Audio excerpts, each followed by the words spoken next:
Yo les dije la clase pasada, vamos a tratar de amalgamar, estuve la verdad que tratando porque es un tema largo, pero lo quiero resumir en las 2 o 3 clases que tenemos, que es hablar un poco de la historia de nuestra denominación. Hoy nos meten como hermanos libres, no siempre nos llamamos así, pero también hacer una línea un poco histórica de lo que es la iglesia y llegar al punto culmine, que era hablar un poco de lo que se estimó en siglos posteriores con el nombre de membresía, ¿sí? Inicialmente nosotros hablamos un poco de esta iglesia, ¿se acuerdan? Vino nuestro hermano Torterolo, ¿sí? ¿Se acuerdan o ya se olvidaron? Y habló, sí, y los perros no te aman, ¿te acordás vos? Sí, yo me acuerdo, sí, habló un poco del concepto de la iglesia. Vamos a recordar algunos textos, los vamos a leer al pasar, porque estaría bueno tener, para iniciar un poco con este tema, una definición que podamos hacer entre todos de la iglesia. Yo les digo hoy que en la iglesia todos me van a hablar de figuras metafóricas escritas en la palabra. La iglesia es un cuerpo. Vamos a buscar los pasajes entonces. Noelia, vas a buscar 1 Corintios 12, 12 y 13. Fernanda va a buscar, no va a zafar Fernanda, Efesios 1, 22 y 23. Noelia, se me pasó 1 Corintios 12, 12 al 13 y 27. Para no leer todo vamos a hacer eso. Después Fernanda, Efesios 1, 22 y 23. Matías, vos vas a seguir con Efesios capítulo 2, 19 y 22. Y Cristian o su esposa, cualquiera de los dos, van a seguir con Efesios 5, 25 al 27. De este lado, Mari, vas a buscar 1 Pedro 2, 5 y 9. ¿Sí? 2.5,9. Y Angélica, la tía Angélica, va a buscar 1 Timoteo 3.15. ¿Sí? ¿Vos no? ¿Lo podés leer? ¿Qué pasa? Bueno, entonces tu hija está adelante. 1 Timoteo 3.15. Hay más textos, yo quiero que leamos esto, los conocemos, pero puede que haya gente que no los conozca, entonces, como dice el público, y la palabra de Dios siempre, por más que la conozcamos, siempre es efectiva, es poderosa, así que sin duda tiene algo el Señor para nosotros al recordar estos textos. Largamos con los micrófonos, así queda grabadas las hermosas voces de ustedes. 1 Corintios 12, 12 al 13 y 27, ¿Noelia? Porque así como el cuerpo es uno, o tiene muchos miembros, pero todos los miembros del cuerpo, siendo muchos, son un solo cuerpo, así también Cristo. Porque por un solo espíritu fuimos todos bautizados en un cuerpo, sean judíos o griegos, sean esclavos o libres, y a todos se nos dio a beber de un mismo espíritu. Y el 27 dice, vosotros pues sois el cuerpo de Cristo y miembros cada uno en particular. Perfecto, vayan recordando también estos textos y después hacemos un reconto de todas las figuras metafóricas que vamos leyendo, ¿sí? Efesios 1, 22 y 23. Dios ha puesto todo bajo la autoridad de Cristo, a quien hizo cabeza de todas las cosas para beneficio de la iglesia. Y la iglesia es el cuerpo de Cristo. Él la completa y la llena, y también es quien da plenitud a todas las cosas en todas partes con su presencia. Perfecto. Efesios 2, 19 al 22. Por tanto, ustedes ya no son extraños ni extranjeros, sino conciudadanos del pueblo elegido y miembros de la familia de Dios, edificados sobre el fundamento de los apóstoles y los profetas, siendo Cristo Jesús mismo la piedra angular. En él todo el edificio bien armado se va levantando para llegar a ser un templo santo en el Señor. En él también ustedes son edificados juntamente para ser morada de Dios por su Espíritu. Bien, primera Pedro 2, 5 y 9. ¿Quién lo tenía? Vosotros también, como piedras vivas, sed edificados como casa espiritual y sacerdocio santo, para ofrecer sacrificios espirituales aceptables a Dios por medio de Jesucristo. Mas vosotros sois linaje escogido, real sacerdocio, nación santa, pueblo adquirido por Dios, para que anunciéis las virtudes de aquel que os llamó de las tinieblas a su luz admirable. Bien. Cristian, ¿vos te había dado alguno? Efesios 5, 25 al 27. Dale. Maridos, amad a vuestras mujeres, así como Cristo amó a la iglesia y se entregó a sí mismo por ella, para santificarla, habiéndola purificado en el lavamiento del agua por la palabra, a fin de presentársela a sí mismo una iglesia gloriosa, que no tuviese mancha ni arruga ni cosa semejante, sino que fuese santa y sin mancha. Perfecto. Y el último texto, 1 Timoteo 3:15. Para que, si me retraso, sepas cómo deben comportarse las personas en la familia de Dios. Esta es la iglesia del Dios viviente, columna y fundamento de la verdad. Bien. Hay más textos, obviamente, pero creo que estos son básicamente una columna vertebral de lo que la Biblia nos refleja de lo que es la iglesia. ¿Se acordaron más o menos los términos que utilizan como metáfora para describir la iglesia? A ver, empiecen. Cuerpo es como que el que más tenemos presente, ¿no? Un cuerpo muerto es No, vivo. totalmente vivo, eso habla de un organismo, ¿sí? ¿Qué más?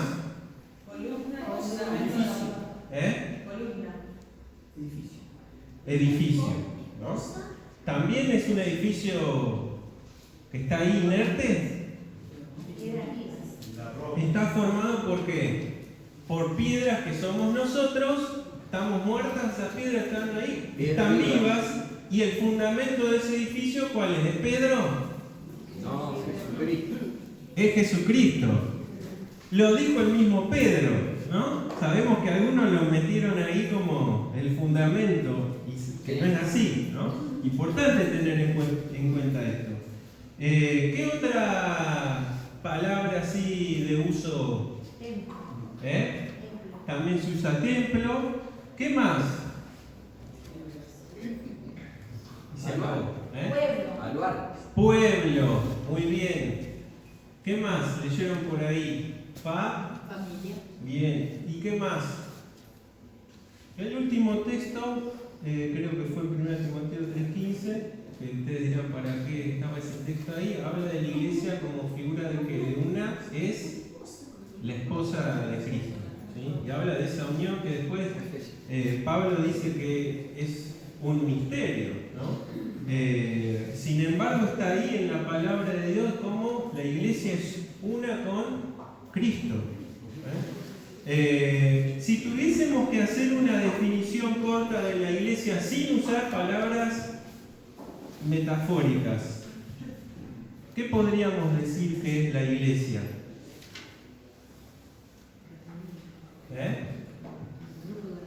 Bien, va por ahí.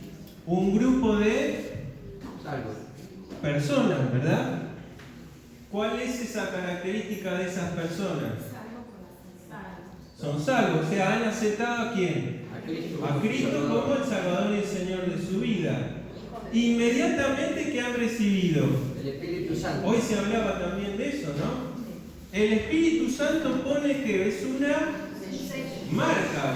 El que no tiene al Espíritu Santo, ¿es iglesia? No. Pueden venir a una iglesia, pero ¿es iglesia? No. No lo es. Entonces, fundamental es el arrepentimiento, la aceptación de Cristo como Salvador y Señor, e inmediatamente nosotros sabemos que recibimos ¿qué? El Espíritu Santo, que es las arras de ¿qué? De nuestra herencia. Ese es el primer bautismo. El bautismo del Espíritu Santo. ¿Qué hace el Espíritu Santo? Nos bautiza en el cuerpo de Cristo. Bautismo es inmersión, o sea que nos mete al cuerpo de Cristo.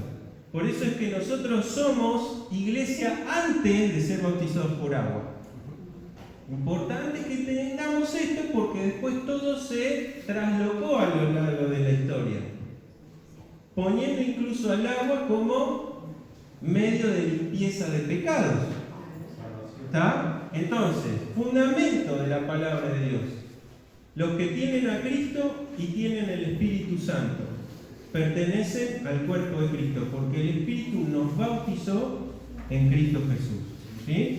Por eso nosotros somos iglesia antes de recibir un lavamiento de agua. Si yo me convierto y me muero por cualquier cosa, no fui iglesia nunca, ¿no? ¿Entienden? Porque el que tiene poder para hacerlo es justamente el Espíritu Santo. Y Él lo hace porque dice, tomará de lo mío y os lo hará saber. Hoy leímos la palabra cuando el Señor físicamente se va, porque Él está con nosotros todos los días por medio del Espíritu Santo. Pero cuando Él físicamente se va, dice, no van a quedar acá, ¿no? Solitos, a enfrentar un mundo oscuro y perverso, no. Con ustedes está el Paráclitos, que es uno que está al lado, uno como yo, dijo el Señor Jesús, que va a estar con ustedes, y lo que él leía Andrés, nos va a confortar, nos va a dar fuerzas, nos va a capacitar también intelectualmente para comprender el amor de Dios y tantas cosas, y nos va a capacitar para poder ser uno también. Lo que Cristo logró en la cruz, el Espíritu Santo en nosotros nos da la capacidad para formar y mantener y conservar ese vínculo. Entonces, dijimos, una definición podría ser un grupo o el grupo de personas a lo largo de todo el mundo, porque no es solo acá en nuestro país, ¿no? En todo el mundo hay chinos, hay coreanos, hay mongoles, hay africanos, hay hermanos nuestros distribuidos por todo el globo. ¿Qué tenemos en común? Que tenemos a Cristo, tenemos al Espíritu Santo, ¿y qué hacemos después? Ahí podríamos decir que incluye que cómo manifestamos eso en nosotros como iglesia. Nos bautizamos dando testimonio de lo que ya pasó en nosotros, y tenemos o no propósito como iglesia. Bien, con un propósito que leímos ahí algunos textos. La iglesia dice columna y qué. El baluarte es el sostén, ¿sí? de la verdad. No porque nosotros sostenemos a Cristo, que es la verdad. La idea de ese texto es que llevamos la verdad, que es la verdad de la palabra de Dios. ¿Tá? En realidad Cristo nos sostiene a nosotros, ¿no? Es al revés, y nosotros somos su cuerpo. Entonces, yo anoté una definición corta que podría ampliarse mucho más, pero dice: la iglesia es la comunidad de todos los creyentes en Cristo que, habiendo recibido el Espíritu Santo, viven unidos en fe y misión como el cuerpo de Cristo, guiados para proclamar y representar su amor en el mundo. ¿Sí? Creo que es una definición bastante corta que define lo que somos. Ahora, la iglesia como tal era un misterio. Cuando Jesús incluso estaba con sus discípulos, nadie podía saber lo que iba a ser la iglesia. El primer atisbo de Cristo de decir lo que iba a ser en un futuro la iglesia está ahí, por ejemplo, en Juan 10:16. Luciana, que es rápida con la tecnología, nos va a poner el texto. Juan 10:16.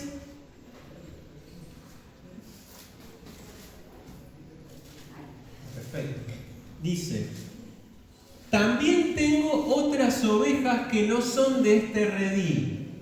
Aquellas también debo traer, y oirán mi voz, y habrá ¿qué? Un rebaño y un pastor. Ojo con este concepto también. Dios hoy no tiene dos pueblos. Hay un solo pueblo y hay un solo pastor. ¿Que quién es? Cristo. Obviamente, cuando Jesús dijo esto, ¿entendieron los suyos? No entendieron. ¿Quiénes son las otras ovejas que tenían que buscar? ¿Y nosotros qué éramos? ¿Somos judíos? Ahí está. Ahí está. Lo que el Señor Jesús dijo acá, nosotros hoy lo entendemos con el diario de 2000 años después. Pero ellos, ¿lo entendieron? No lo entendieron. Recuerden que la iglesia nace judía y por décadas y décadas tienen este concepto en su cabeza hasta que Dios muestra que no es así. ¿Sí? Entonces, más adelante hay una declaración, ¿se acuerdan? Mal interpretada, que dice, Pedro da un fundamento. ¿Cuál era ese fundamento? Tú eres el... ¿Y qué dice el Señor? ¿Se acuerdan? Te digo que tú eres sobre Pedro él y iba a ser la piedra del ángulo.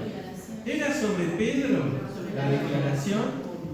Era sobre el fundamento de lo que Pedro declaró.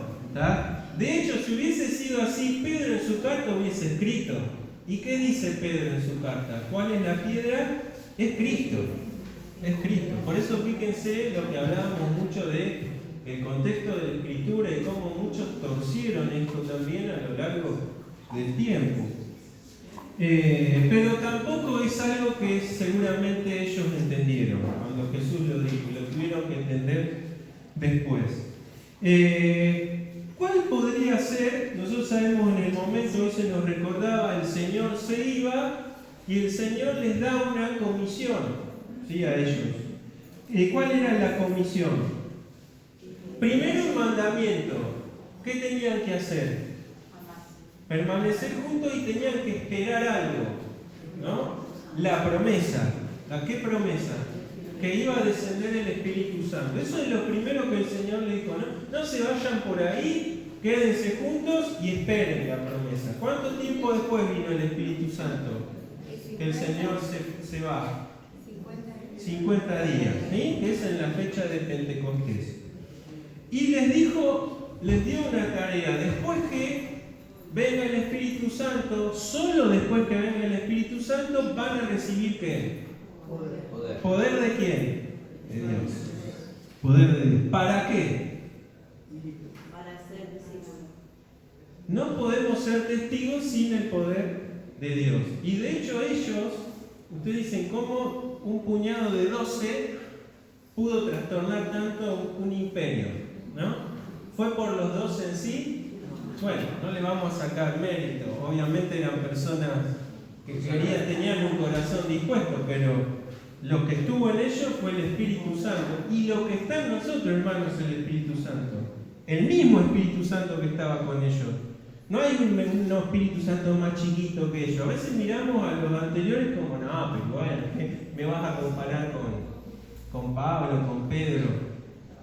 Elías, leímos la vez pasada, era sujeto a que las mismas, las mismas. Pero había un corazón, por ahí sí, ahí cambian, ¿no? Las cosas. Nuestro corazón capaz que es distinto al de ellos, puede ser. Pero el Espíritu Santo, el poder que Dios da a sus hijos es el mismo. Para hacer la tarea que Él nos encomendó hacer. ¿Cuál era la tarea que dijo cuando se fue? Vayan y ¿qué? Prediquen. Predicar el Evangelio. Hagan discípulos. Bauticen. Bien. ¿Sí? Esa la conocemos como la Gran Comisión. ¿No? La Gran Comisión. ¿Cuál sería el punto de inicio entonces de la iglesia? Históricamente. ¿Quién lo dijeron? Pentecostés. Perfecto. ¿Estaban juntos? ¿Quiénes estaban? ¿Se acuerdan? Los 12 apóstoles, las mujeres, que eran discípulas, junto con quién? La madre de Jesús y los hermanos que antes no creían, ahora sí creían. ¿Y dónde estaban? Estaban ahí también. Y estaban ahí junto también con otros hermanos. Estaban como orando, dice la palabra, y de repente, ¿qué pasó? Viene un viento, ¿no? Así se describe también el Espíritu Santo. ¿Se acuerdan? Jesús a Nicodemo le dijo, ¿no? El viento, vos no sabés ni de dónde viene, ¿no? Hablando de nacer del Espíritu. Y fueron todos llenos de ¿qué? Del Espíritu Santo. La manifestación era como, dice, como lenguas de fuego. Y inmediatamente, ¿qué empezaron a hacer? ¿Qué eran esas lenguas? Idiomas. Reconocidos idiomas. No cosas que nadie entiende. Los judíos que vinieron a la fiesta de otros lugares, judíos que venían exclusivamente a la fiesta, pero eran de otras regiones y hablaban en otros idiomas, Algunos eran prosélitos también, no necesariamente judíos. Cuando pasa esto, ¿qué dice? Les escuchamos hablar en los idiomas donde nosotros vivimos, es más, donde nosotros nacimos. Muchos judíos no habían nacido en Jerusalén, habían nacido en otros lugares. Acuérdense que la deportación genera que los judíos se esparzan por el resto del mundo, ¿sí?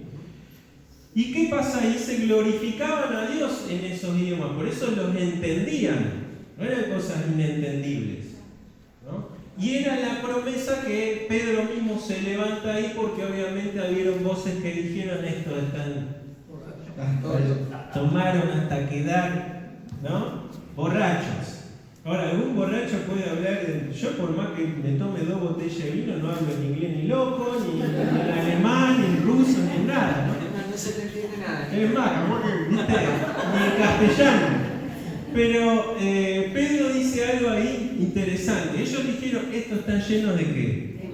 De mojo. ¿No? Recordamos el vino, que es el vino de hoy, tenía mucho menos graduación alcohólica, menos de 1/4 de lo que tiene hoy una botella de vino, y lo tomaban incluso hasta como un jugo. Se sabe que a veces había una preparación pastosa de uvas procesadas, y eso se mezclaba a veces con agua y se bebía. O sea que la graduación alcohólica era muy poca, y por eso dice están llenos, porque eran para tener algún grado de efecto, había que haber tomado 2 toneladas de vino para la época, ¿viste? Y Pedro dice, no, muchachos, son las 9 de la mañana, es imposible que podamos estar. Bueno, y empieza a dar la primer predicación. ¿Cuántos se convierten? ¿Se acuerdan? 3.000. Es impresionante eso, ¿no? Porque, bueno, uno podría compararlo con predicadores como quién, no sé, Palau, ¿no? Que llenaban estadios y pasaban al frente cantidades. Pero ustedes háganse la idea que Jerusalén no era tampoco tan grande, las fiestas llenaban Jerusalén, y acá había 3.000 personas, había registro ya para la época porque Lucas lo nombra. Y más adelante dice que en un tiempo había hasta 5.000, ¿no? Y se contaban las personas adultas, los niños no se contaban, o sea que... Sin micrófono y sin parlante. A voz en cuello. Por lo que se hablaba fuerte, ¿no? Se hablaba con... Pero todo se ve que eran también... Está como acá, hagan silencio, ¿no? Estaban calladitos. ¿No, Dani? No le daba tanto... Y entonces llegamos... Ese decimos que es el punto de ¿qué? De inicio de la iglesia. Se cumple la promesa, reciben el Espíritu Santo, son llenos, se muestra la señal profetizada de que dice en otros tiempos futuros, dice Oseas, hablarán en lenguas, para testimonio de quién? De los judíos que no creyeron. Por eso se manifestaba el don de lenguas, mostrando que habían recibido el Espíritu Santo y que entonces se cumplía lo que Dios había dicho. Ahora faltaba un evento importante para que se cumpliese lo que Jesús dice: tengo otra oveja, van a oír mi voz y habrá un rebaño y un pastor. ¿Cuál es el siguiente evento?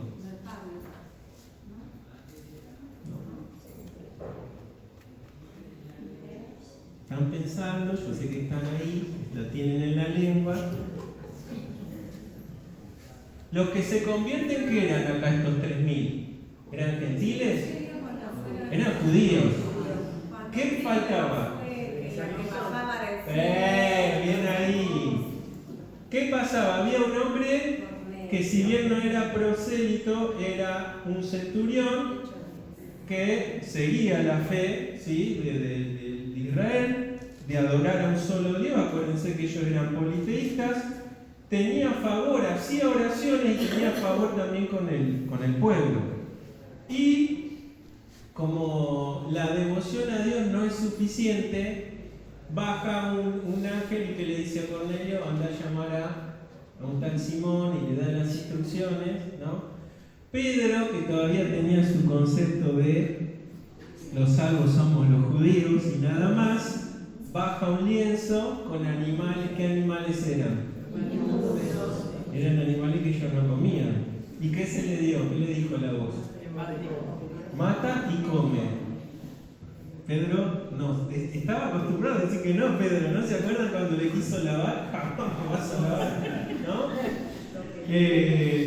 ¿Y cuántas veces pasó esto?